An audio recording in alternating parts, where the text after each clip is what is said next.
On l'avait quelque peu oublié depuis la fin des mesures sanitaires, mais le Covid-19 est malheureusement toujours bien là. Dans sa dernière mise à jour, Sciences Ano annonce une hausse du nombre de nouveaux cas de plus de 30% sur la dernière semaine à Bruxelles. C'est déjà la deuxième semaine consécutive que le nombre de cas remonte. Bonjour Grégory Henco. Bonjour Vanessa. Alors est-ce que ces chiffres, ça veut dire que c'est une nouvelle vague qui nous arrive ? Mais oui, pour le moment, on est à plus de 200 cas par jour en moyenne à Bruxelles, même en Belgique tout entière, hein, l'augmentation est encore plus forte. On est à plus de 80% du nombre de nouvelles contaminations, avec une hausse plus marquée en fait en Flandre. Et à Bruxelles, toujours, on est même déjà dans les résultats partiels à plus de 400 cas par jour, donc ça a doublé carrément par rapport à la semaine dernière. On n'est pas encore dans une nouvelle vague, mais on est toujours loin des chiffres les plus interpellants qu'on avait eu justement durant cette dernière année avec le variant Omicron. Mais par rapport à juin 2021, on est déjà à des chiffres qui sont doublés, voire quadruplés sur le nombre de nouveaux cas. C'est pour cela que du côté de Sciences Ano, on s'inquiète un peu justement de cette remontée.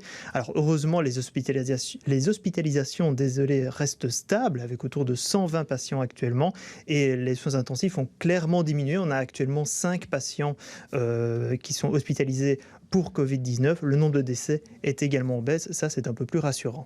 Et comment explique-t-on cette augmentation alors du nombre de nouveaux cas ?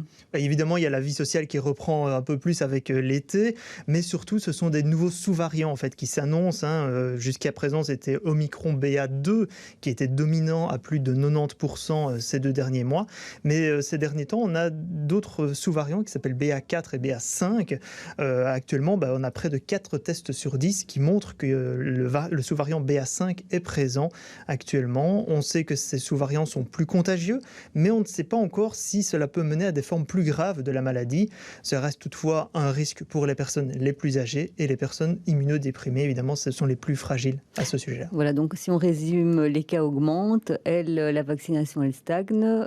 Faut-il s'attendre à des mesures sanitaires dans un moyen terme en tout cas ? On n'en est pas encore là selon le gouvernement fédéral. Le ministre de la Santé, Frank Van den Broek, dit toutefois qu'il se prépare à une potentielle nouvelle vague, mais qu'ils ne savent pas encore à quoi ils peuvent s'attendre avec les prochains variants.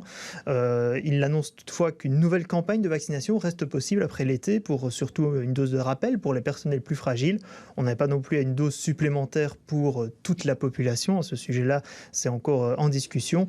Alors pour Bruxelles, justement, on disait que la campagne tourne au ralenti, mais il reste des pharmacies qui sont toujours ouvertes et les centres de vaccination de Pacheco et de Molenbeek qui sont toujours ouverts. Et évidemment, tous les centres de dépistage sont toujours disponibles, notamment sur bx1.be. Merci beaucoup Grégory pour toutes ces explications et donc évidemment à relire sur bx1.be comme vous venez de le dire.